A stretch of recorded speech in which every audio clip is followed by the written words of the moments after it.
జీవనాడి ఎట్ 75 జీవనాడి సాహితీ ప్రతిభ ధారావాహికను 75 వారాలుగా నిరంతరాయంగా ప్రసారం చేయటంలో సహకరించిన స్వేచ్ఛా టీవీ తెలుగు యాజమాన్యానికి, సాంకేతిక సిబ్బందికి, తమ సూచనలు సలహాలతో ఈ కార్యక్రమాలను సుసంపన్నం చేయటంలో సహకరించిన కవిగాయక మిత్రులకు, సాహితీ మిత్రులకు, ప్రేక్షకులకు, శ్రోతలకు, శ్రేయోభిలాషులకు హృదయపూర్వక కృతజ్ఞతాభివందనాలు. అదేవిధంగా భవిష్యత్తులోనూ మా ఈ కార్యక్రమాల నిర్వహణకు మీ ఆదరాభిమానాలు, సహాయ సహకారాలు ఆశిస్తున్నాం. మీ జీవన్. స్వేచ్ఛా టీవీ కల్చర్ సాహితీ ప్రతిభ ప్రేక్షకులకు స్వాగతం. ప్రస్తుత కార్యక్రమం జీవనాడి 75లో ప్రముఖ కవి పి విద్యాసాగర్ రచించిన గాలికట్ట కవితా సంపుటిని పరిచయం చేయబోతున్నాం. వ్యాఖ్యాత జీవన్. 1990లలో ప్రారంభమైన ప్రపంచీకరణ పెంచీకట్లలో ఉదయించిన కాంతికిరణంలా తెలుగు సాహిత్యంలో మనకు పి విద్యాసాగర్ తారసపడతాడు. ఈ కాలంలో ఆయన 3 అరుదైన కావ్యాలను మనకు అందించాడు. అవి 1 దిష్టిబొమ్మ దీర్ఘ కవిత 1995, 2 గాలికట్ట కవిత్వం 2002, 3 ముంపు పోలవరం ప్రాజెక్టు ముంపు ప్రమాదాన్ని హెచ్చరిస్తూ వెలువడిన దీర్ఘ కవిత 2007. ఈ సంవత్సరం మరో కవితా సంపుటి వెలువరిస్తానని హామీ ఇస్తున్నాడు విద్యాసాగర్. మరో అరుదైన కావ్యాన్ని మనం ఆయన నుండి ఆశించుదాం. ప్రస్తుతం జీవనాడి 75లో గాలికట్ట కవితా సంపుటిని పరిచయం చేయబోతున్నాం. ఇందులోని కవితలన్నీ 1991, 2001 మధ్య కాలంలో రాయబడినవి. వీటన్నింటిలోనూ ఆదివాసీల భూమి సమస్య ప్రధానంగా కనిపిస్తుంది. ఆదివాసుల భూమి సమస్య మన దేశంలో కుల సమస్య అంత ప్రాచీనమైన సమస్య. నాగరిక సమాజం మొదలైనప్పటి నుండి, అంటే వ్యవసాయం చేయటం నేర్చుకున్నప్పటి నుంచి ఆదివాసుల భూములను నాగరికులు కాజేయటం జరుగుతూనే ఉంది అంటారు ఆదివాసుల హక్కులకై పోరాడిన బాలగోపాల్ అనే మేధావి. పి విద్యాసాగర్ కవితా సంపుటి గాలికట్టలోని ప్రధానాంశం కూడా సహజంగానే ఆ భూమి సమస్య పైన, అంటే కరిమింగిన వెలగపండును గుర్తు చేసే 170 యాక్ట్ చుట్టూ తిరుగుతున్నట్టుగా మనకు స్పష్టమవుతుంది. ఉదాహరణకు కవితా శీర్షిక అవ్వకు చేరని ఉత్తరం. బాధపడే ఉంటావు నన్ను ప్రేమించినందుకు, దుఃఖపడే ఉంటావు నన్ను మనిషిని చేసి ప్రేమించటం నేర్పినందుకు. అవ్వా, గుర్తుందా నీకు? వాడెవడో నీ భూమి గుంజుకున్నాడని ఏడ్చావే, ఆ కన్నీళ్లు గోదావరి లోయలో ప్రవహించి గిరిజనుల ఆక్రందనకు పిడికిలి బిగించటం నేర్పుతున్నాయి.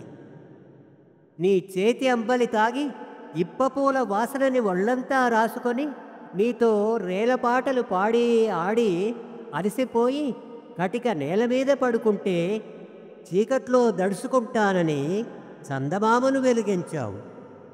చుక్కలతో పహారా కాయించావు. చిరుగాలులతో చెమట తుడిచి పక్షులతో జోలపాట పాడించావు. అవ్వా, మళ్ళీ నీ కన్నీటి కథల్ని వినాలనుంది. జిన్నెలగూడెం గుండెనిమిరి కన్నీళ్లు తుడవాలనుంది. అవును, వేలిముద్రతో మాయ చేసి నీ పొలం గుంజుకున్న దొరగాడింకా బతికే ఉన్నాడా? పుట్టి పెరిగిన అడవిలో పోడుగొడితే కేసులు పెట్టి కోళ్ళని గొర్రెల్ని మింగిన ఆ ఫారెస్టోడు పురుగులు పడిపోతాడన్నావు. పోయాడా వాడు? వాడెక్కడ పోతాడే ముసల్దానా? పోతే నువ్వే పోతావు నీ తాత ముత్తాతలు పుట్టిన కాకులు దూరని కారడివిలోకి. సరుకుల మూటతో మీ ఊరొచ్చిన ఆ ఊరపంది సావుకారి సీమపందిలా బలిసే ఉంటాడు. ఆయుధాలకు అన్నం పెడుతున్నారని తోడేళ్లు ఊరి మీద పడి అన్నం కుండలో ఇసుక పోసినట్టు రాత్రి పీడకలొచ్చి ఉలిక్కిపడ్డాను. జిన్నెలగూడెమా, మేకతోలు కప్పుకున్న పులులు, ఖద్దరు తొడుక్కున్న గుంటనక్కల మధ్య నిన్ను ఒంటరిగా వదిలి వెళ్ళిన విశ్వాసఘాతుకుణ్ణి, సిగ్గు శరము చీము నెత్తురు లేనివాణ్ణి. తిట్టవే అవ్వా తిట్టు. ఆ తిట్లకి ఒళ్ళంతా వాతలు తేలి మంటలు పుట్టాల. ఆ మంటలకి పెడబొబ్బలు పెడుతూ క్రీస్తుపూర్వం నేనెవరికి పుట్టానో, ఏ చీకటి గుహల్లో బతికానో మూలాల్ని వెతుక్కోవాలి. ఈ కవిత ముందుగా ఆంధ్రజ్యోతి 10 మార్చి 2001లో ప్రచురితమైంది. ఇదే అంశాన్ని మరింత లోతుగా ప్రతిపాదిస్తారు ఈ కవితా సంపుటికి ముందు మాట రాసిన ప్రొఫెసర్ జనార్దన్ రావు. ఆయన ఈ విధంగా అంటారు: ఆదివాసీ సమాజం పైన అభివృద్ధి పేరిట జరుగుతున్న పరిణామం అధిక శాతం జనజీవన విధ్వంసం. వికాసం పేరిట జరిగే ఈ విధ్వంసం వనజీవన విచ్ఛిన్నానికి కూడా దారితీసింది. జరిగిన జనజీవన విధ్వంసం, వనజీవన విచ్ఛిన్న దాఖలాలు, అనుభవాలు గాలికట్టలో కళ్లకు కట్టినట్టుగా చిత్రీకరించాడు కవి విద్యాసాగర్. ఆదివాసీ సమాజంలో అనేక స్థాయిల్లో పీడన చోటు చేసుకున్నది. ఈ పీడనను అన్ని కవితలు విస్తృతంగా తెలుపుతాయి. ఒకటి అర తెలంగాణ మైదాన జీవితాన్ని కూడా సృజిస్తాయి. మైదాన సంస్కృతి ప్రభావంలోకి వచ్చినాకే నేలతల్లి, అడవి తల్లి ఇద్దరూ దోపిడీ వస్తువులుగా మార్చబడ్డారు. అటు భూమిని, ఇటు గిరిజన యువతుల్ని అలవోకగా దోపిడీ చేస్తున్న తీరు ఖమ్మం జిల్లా గోదావరి తీరమంతా కనబడుతుంది. చిత్రమేమో కానీ కమ్యూనిస్టు ఉద్యమాలు, పార్టీలు ఈ అంశాల్ని పట్టి పట్టనట్టుగా వ్యవహరిస్తాయి. ప్రభుత్వాలు నిస్సిగ్గుగా ఆమోదిస్తాయి. ఇదే అంశాన్ని రాష్ట్ర మహిళా కమిషన్ అధ్యక్షురాలు ప్రస్తావిస్తూ, కోస్తాన మైదాన మగమోసగాళ్ళు ముందు గిరిజన స్త్రీలను లోబర్చుకుంటారని, ఆ తరువాత వారి ఆస్తుల్ని ఆక్రమించి వదిలేస్తారని ఆవేదన వ్యక్తం చేశారు. ఈ దోపిడీ కోణాల్ని ఆవిష్కరించిన కవితే దుష్యంతుడు తిరిగి రాడు. తెగవెలివేసిన సందర్భం, పెండ్లి చేసుకుంటానని వదిలేసిన మోసం, మధ్యలో ఆదివాసీ యువతులు ఎంత గుండెకోతకు గురవుతారో తెలిపే కవిత ఇది. ఆ కవిత వినండి. దుష్యంతుడు తిరిగి రాడు. చూసి చూసి కళ్ళు కాయలు కాస్తాయి. నిన్నటి తీపి గుర్తుల జ్ఞాపకాలన్నీ కాగితం పడవలై కన్నీళ్లల్లోనే కొట్టుకుపోతాయి. తీగ లేకుండా వీణ మీటినట్టు తాళి లేకుండా దేహాన్ని మీటిన దుష్యంతుడు సినిమా బొమ్మలా మాయమవుతాడు. వెనుతిరిగి చూసుకుంటావా? కాస్మాటిక్ మాయపరులు విడిపోయి పారేసిన పౌడర్ డబ్బాలా నువ్వు మాత్రమే ఒంటరిగా మిగులుతావు. జింకను మింగిన కొండ చెలువల వాడు అందాన్ని, యవ్వనాన్ని దిగమింగి నిన్ను ఉంపుడుగత్తెను చేసి వెళ్ళిపోయాడు. నీ పిచ్చిగాని ఎన్ని దేవుళ్లకు మొక్కినా దుష్యంతుడు తిరిగి రానేరాడు.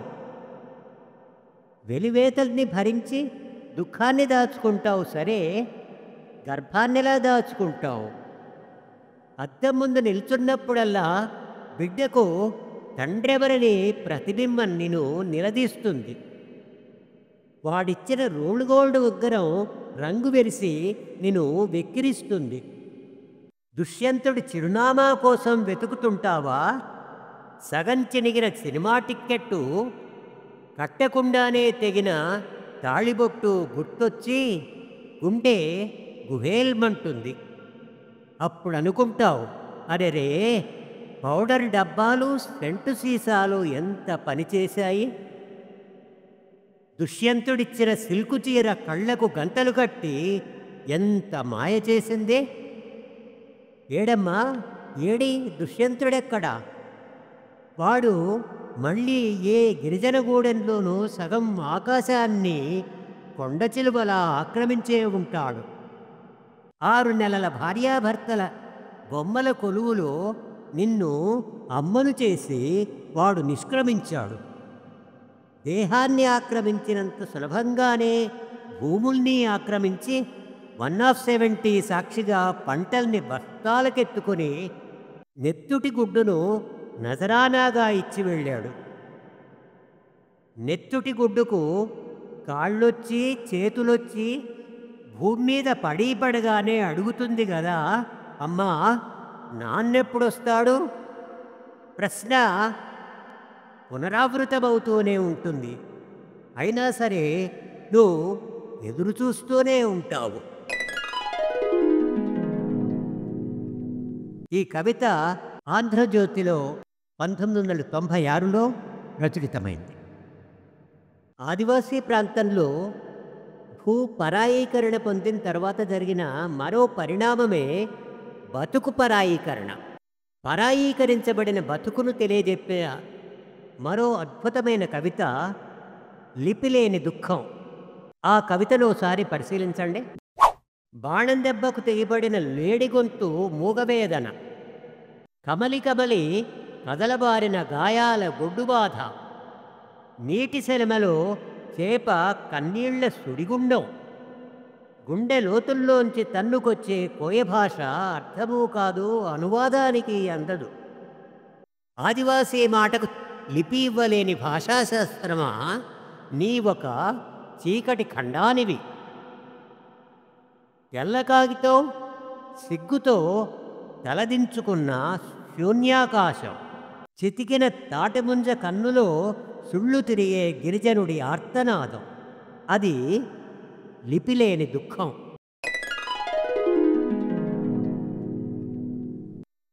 ప్రపంచీకరణ పెనుమాయ పట్టణాలు నగరాలనే కాదు, గిరిజన గూడెలను సైతం ముంచెత్తుతోంది. ఆదివాసీని అది నీడలా వెన్నాడుతున్నది అంటాడు కవి. పరిశీలించండి నీడ అనే కవితా ఖండిక. వెన్నెల్లోనూ వెలుతురులోనూ నువ్వు నడుస్తుంటావు, ఏదో వెంటాడుతున్నట్టు వెనుతిరిగి చూస్తావు. నీడ, నీ నీడే ఎంత అందంగా ఉంది. వెన్నెల్లోనూ వెలుతురులోనూ కావడి భుజాన వేసుకుని సంతలోకి నడుస్తావు. మాయ గబుక్కున నీ మీద దూకి సంత నుండి భ్రమలోకి జారిపోతావు. ఎవరో వెంటాడుతున్నట్టు వెనుదిరిగి చూస్తావు. నీడ, నీది కాని నీడ బొచ్చుకుక్కల ఎంత అందంగా ఉంది. మురిసిపోతావు, తనివి తీరా ముట్టాడుతావు. నాయనా, ఇక ప్రేమిస్తావు కదా నీడని. ప్రేమించి ప్రేమించి అదే జీవితమై కూర్చుంటుంది, నీలో గుట్లు పెడుతుంది.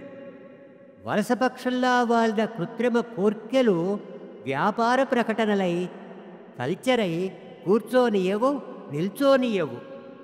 నీ గిరిజన గూడెం కాలితోవ హైజాకై భ్రమలు భ్రమలుగా తేలిపోతూ పోతూ పోతావంతే, ఇక తిరిగి రానే రావు.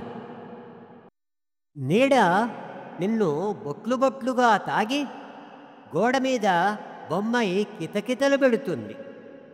వాగొడ్డున తీసిన సెలిమలు నీళ్లకు బదులు కోకాకోలాలు ఊరతాయి. వద్దు వద్దు వద్దంటూనే మాయలో పడి అయిపోతావు. అంతే సంగతులు, ఎవరూ గుర్తుపట్టకుండా అయిపోతావు. హింసా నృత్యాన్ని గోచిగుడ్డలా ఎగరేసి బ్రేక్ డాన్సుల భ్రమల్లోకి పోతావు.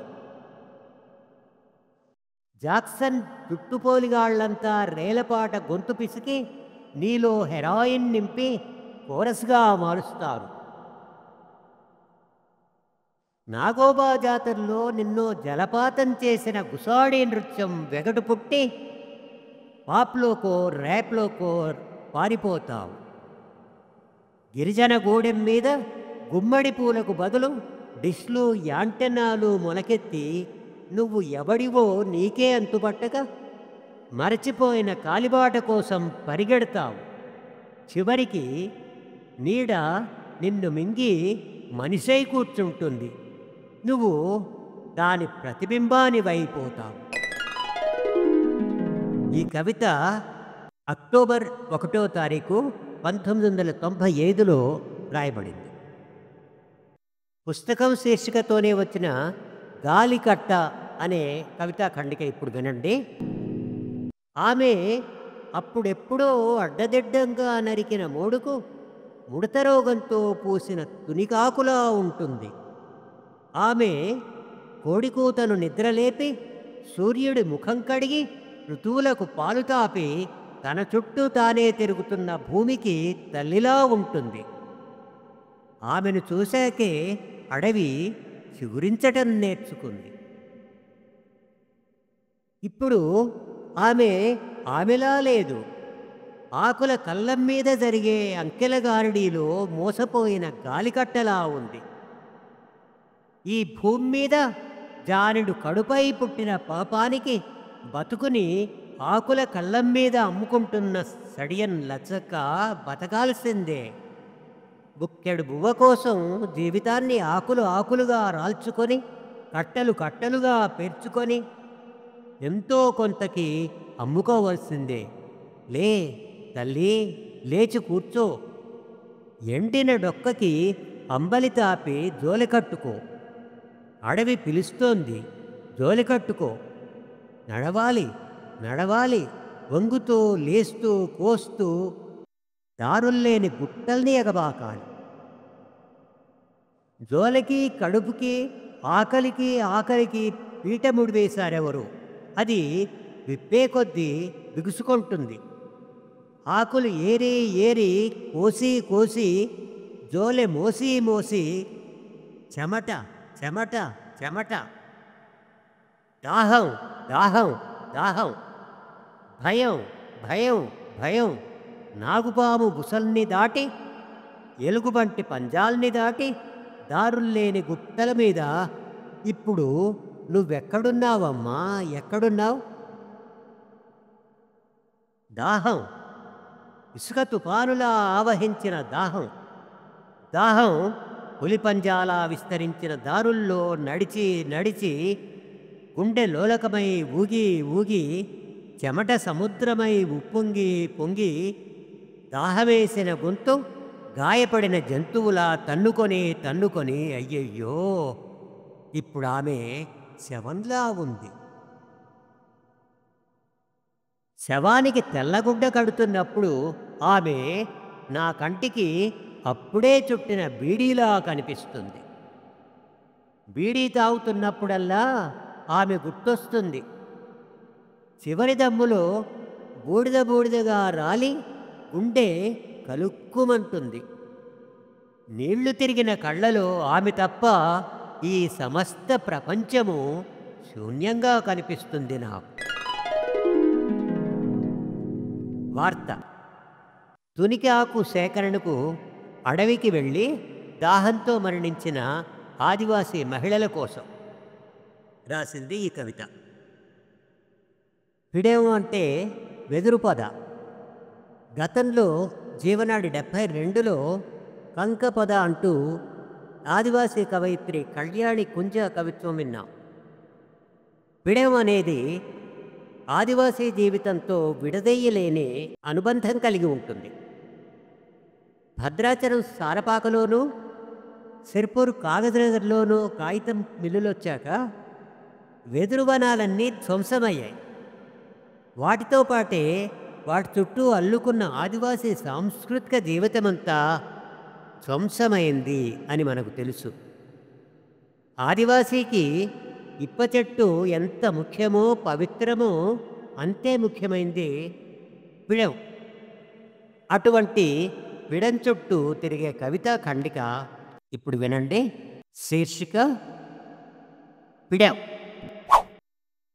పచ్చపచ్చగా గుబురు గుబురుగా ఎంత ఎత్తు ఎదిగేదని, కిర్రుకిర్రున శబ్దం చేస్తూ గాలికి దాగినోడి తీరుగా ఊగుతుంది. చేయి సాస్తే విల్లంబు లెక్క పిడికిట్లో వాల్తుంది. ఏణువై రేలపాటికి గొంతు కలుపుతుంది. కూనారం కోయగూడెం ఆకలి సావైతే ఆ ఎదురుపిడమే శుభబియ్యమై బువ్వబెట్టింది. బరివాత బతుకులని గుడిసై గుండెల్ల దాసుకుంది. శివరాఖరికి పువ్వైంది, ఆట వస్తువైంది, బువ్వైంది, బతుకైంది, పానమైంది, పాడే అయింది. అమ్మలగన్న అమ్మైంది. ఇంటి కష్టం మోసే అమ్మలెక్క కొండరెట్ల ఆకలిని మోసే తట్టే అయింది. అవును, తట్టే, తట్ట. నాకిప్పటికీ గుర్తే. బొగ్గుబాయిల తట్టబోస్తంటే అమ్మే గుర్తొస్తుంది. ఎదురుపిడెం పచ్చివాసనల్ని బతుకుతోని ముడేసుకున్న అమ్మ జ్ఞాపకాల్ని మోస్తున్నట్టే ఉంటుంది. అమ్మ చేతి నుండి పాతాళంలోకి జారిన గోరుముద్ద కోసం బొగ్గుబాయిని తవ్వి తీస్తున్నట్టే అనిపిస్తుంది. తట్ట అమ్మకి ఎలవేల్పు. పిడెం తారురోడ్డెలేసిన కూనారం కాలిబాట మీదిగా నన్ను బొగ్గుబాయిలకి నడిపించిన చిటికెనేలు. అమ్మా, పిడెం ఇవి నాకు 2 కండ్లు. హాస్టల్ నుండి రాగానే అమ్మ ఎదురు పువ్వు లెక్క ఇచ్చుకునేది. అవును, అచ్చం ఎదురు పువ్వే మా అమ్మ.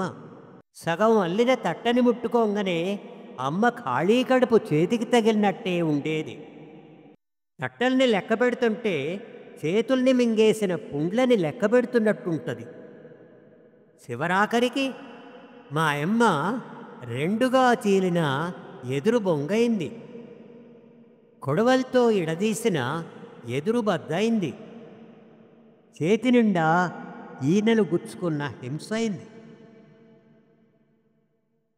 ఆనెల పొదాయింది, తడికైంది, కట్టెల మోపైంది, పుండైంది, గాయమైంది, చీమైంది, నెత్తురైంది, జివజివలాడే రణమైంది, సెప్టికైంది, మాంసం ముద్దైంది, దవాఖానల తెగనరికిన చెయ్యైంది, బతికున్న పీనిగైంది. అమ్మా, నిన్ను కొరక్క తిన్నది రోగం కాదే, అది ఆకలి. ఇనప బొచ్చెలొచ్చి తట్టల్ని గద్దలెక్క తన్నుకపోయినాయి. పేపర్ మిల్లులొచ్చి ఎదురుపిడెంలని సెదపురుగుల లెక్క మేసి మాయం చేసినాయి. నిజం, అవే మా అమ్మని సంపక తిన్నాయి. ఈ కవిత మే 2వ తారీఖు 2001న రాయబడింది. గాలికట్ట కవితా సంపుటిలో అధిక భాగం ఆదివాసీ కవిత్వం ఉన్నప్పటికీ అక్కడక్కడ మైదాన సంస్కృతి, దాని చీకటి ప్రతిఫలనాలు మనకు తారసపడతాయి. ఉదాహరణకు కేరళలో యంత్రాలు రావటంతో కుమ్మరులు తమ వృత్తిని కోల్పోయి ఒక ఊరు మొత్తం వేశ్యావాటికగా మారింది అనే వార్తా కథనాన్ని తీసుకొని 13/6/1977లో ఒక అద్భుతమైన కవితా ఖండికను మనకు అందించాడు విద్యాసాగర్. వినండి. కవితా శీర్షిక యంత్రాలు శపించాక. తలుపులు తాళాలు లేని జీవితాలు మావి. రెడీమేడ్ అందాల్ని, రోల్డ్ గోల్డ్ చిరునవ్వుల్ని శరీరాలకు అలంకరించుకొని అవయవాల్ని మీ ముందు తివాచీలా పరుస్తాం. కళ్ళ నిండా సెప్టిక్ కోర్కెలు నింపుకొని రండి. తలుపులు తాళాలు లేని జీవితాలు మావి. పాడుకుక్క వడ్డించిన విస్తరిలాంటి మా జీవితాలను పట్టపగలే ఎంగిలి చేసి వెళ్ళిపోయింది. ఎంగిలైందని కన్నబిడ్డలా పెంచుకున్న జీవితాన్ని విస్తరాకులా ఎలా విసిరేయగలం? యంత్రాలు శపించాక మట్టి పిసికి చక్రం తిప్పిన ప్రతి ఇంట్లోనూ రాత్రిపూటే తెల్లవారుతుంది. ఏం జీవితమిది! మెట్లన్నీ విరిగిపోయి పాడుబడిన బావిలా అంతా చీకటి. మాటలకందని ఆర్ద్రతో ఆవేదనో వడ్రంగి పెట్టెలా గుండెను తొలుచుకు తింటున్న బాధ. ఎంత మొత్తుకున్నా బతుకంతా కన్నీళ్లే కన్నీళ్ళు. ఈ కన్నీటి చుక్కలన్నీ అన్నం మెతుకులైతే ఎంత బాగుండేది. మా పసిబిడ్డల కడుపులైనా నింపుకునేవాళ్ళం. రాత్రయ్యాక బతుకంతా కటిక చీకటయ్యాక భయంతోనూ బాధతోనూ జుగుప్సతోనూ హృదయం అత్తిపత్తిలా ఇంకా ఇంకా లోపలికి ముడుచుకున్నాక ఇనుప పెదాల చుమ్మనాలు, సెప్టిక్ కోర్కెల ఆలింగనాలు, హృదయం లేని తన్మయత్వాలు, గొంగళి పురుగులా ఒళ్లంతా పాకే ముళ్ళ చేతుల మధ్య రెక్కలు తెగిన తూనీగలా విలవిల్లాడుతూ దీనంగా హీనాతిహీనంగా కబేళాలో పశువులా ఏం జీవితమిది! కామంతోనో కసితోనో బుసగొట్టే ఏ నాగుపాము శరీరం మీద కుబుసం పిడిచి వెళ్ళాక ఎంత నరకం! ఏ వెలుతురు మాటునో పొంచి కూర్చున్న పల్లి నోటికి చిక్కిన సీతాకోక చిలుక విలవిల్లాడుతున్న దృశ్యం ప్రతి రాత్రి పీడకలలా పునరావృతమవుతూనే ఉంటుంది. వేశ్యలమై ఈ దేశం పరువు తీస్తున్నామని అసహ్యించుకునే కపట దేశభక్తులారా, మీ ముఖాల మీద మీరే ఉమ్మేసుకోండి. మేము దేశాన్ని అమ్ముకోవటం లేదు, మా దేహాల్నే అమ్ముకుంటున్నాం. మా ఊరికి యంత్రాలు వస్తున్నాయంటే వెన్నెలొచ్చినంత సంబరపడ్డాం. వెన్నెల కూడా ఒక్కోసారి చీకటి మిగుల్చుతుంది. యంత్రాలు తలుచుకుంటే ఊరంతటినీ వేశ్యావాటికలుగా మార్చగలవు. కుమ్మరి పురుగులై జీవితాన్ని తుడిచేసి కంప్యూటర్ ఫార్ములాతో వృత్తుల్ని ఉరితీయగలవు. నోరు లేని యంత్రాలు ఎంత అందంగా కొల్లగొట్టాయి మనల్ని. ఈ కవిత జూన్ 13, 1997 రాయబడింది. ప్రపంచీకరణ యుగంలో సాంస్కృతిక దాడి బహుముఖాలుగా విస్తరించింది. ఆ చీకటి కోణాల్ని ఆవిష్కరిస్తూ మరో అర్థవంతమైన కవితా ఖండికను అందించాడు విద్యాసాగర్. కవితా శీర్షిక కల్చర్. బానిసలు చేయటానికి యుద్ధాలే రానక్కర్లేదు. యుద్ధాలు ఆకలి ముందు ఓడిపోతున్నాయి గనుకనే, ఆకలి కలలంత అందంగా ఉండదు గనుకనే మాయల ఫకీరు రంగు కలల సాలెగూళ్ళు సృష్టించి దేశం మీదికి వదిలాడు. అవి నీలో దూరి నీ నుండి నిన్ను విడదీసి నీ మీదికి నిన్నే ఉసిగొలిపి నిన్ను నీతోనే యుద్ధం చేయిస్తాయి. ఆకలి పెదాలకు లిప్స్టిక్ మెరుగులు దిద్ది అన్నానికి బదులు మెడన్నాలు అడ్డిస్తాయి. వేట మొదలవుతుంది. యుద్ధం కాని యుద్ధంలో సమూహం చెల్లాచెదురై ప్రతి మనిషి ఓ పద్మవ్యూహమై విలవిల్లాడుతుంటాడు. యుద్ధాలకు లొంగని ఆకలి రంగు కలల ముందు మోకరిల్లి మరణించని మనిషి దేహం నుండి మరో మనిషి పుట్టుకొస్తాడు. ఆకలి కొన్న ఇథియోపియాకు ఐఎంఎఫ్ గోరుముద్దల్ని తెరిపిస్తుంది. మనిషి రా, నా చిటికెన వేలు పట్టుకో. రాక్షసబల్లి పాదాల కింద చితికిపోయిన రేలపాటల మూల్గుల్ని, డప్పుల శబ్దాల్ని, తోలుబొమ్మల మరణవాంగ్మూలాల్ని వినిపిస్తాను. డైనోసార్ని తలదన్నే 1000 కాళ్ల దరిద్రాన్ని చూపిస్తాను. దరిద్రం చుట్టూ అల్లుకున్న సొమాలియా ఆకలి చావుల్ని, రువాండా ఆహాకారాల్ని వినిపిస్తాను. రంగు కలల సైతాన్ ఎగరై శాటిలైట్ మందుపాతర మీద పేలిపోయిన నా సంస్కృతి శిథిలాలకు కలల్ని అతికించి గాలిపటాలుగా ఎగరి ఆకలి మంటల శుద్ధముక్కతో రోడ్ల మీద గీసిన బొమ్మల్ని నీ ఏనుగు పాదాలతో తొక్కుతూ వెళ్ళిపో. తృతీయ ప్రపంచ మురికివాడల్లో నీ లిప్స్టిక్ పెదాలతో ముద్దాడిన చోటల్లా కనిపించని నెత్తుటి మరకల అశ్రునయనాలే. తృతీయ ప్రపంచ మురికివాడల్లో నీ లిప్స్టిక్ పెదాలతో ముద్దాడిన చోటల్లా కనిపించని నెత్తుటి మరకల అశ్రునయనాలే. ఇప్పుడు వీస్తున్న పడమటి గాలిని, సామ్రాజ్యవాద సాంస్కృతిక దాడిని ఎదిరిస్తూ రాసిన శీర్షిక హింస. ఛానళ్ల సాలెగూళ్లను, డిజిటల్ శబ్దాల్ని, సిల్వర్ తెరల్ని చీల్చుకొని తీరా వచ్చాక ఇద్దరి మధ్య ఇంద్రధనుస్సుల్ని మింగేసిన లేజర్ కర్టెన్ల సాంస్కృతిక పరాయీకరణ. అయినా సరే నాలో ఆశ చావదు. ఒక స్వచ్ఛమైన పాట కోసం ఎన్ని గూడేల్ని గాలించాను, ఎన్ని రోజులు లోక సంచారినయ్యాను.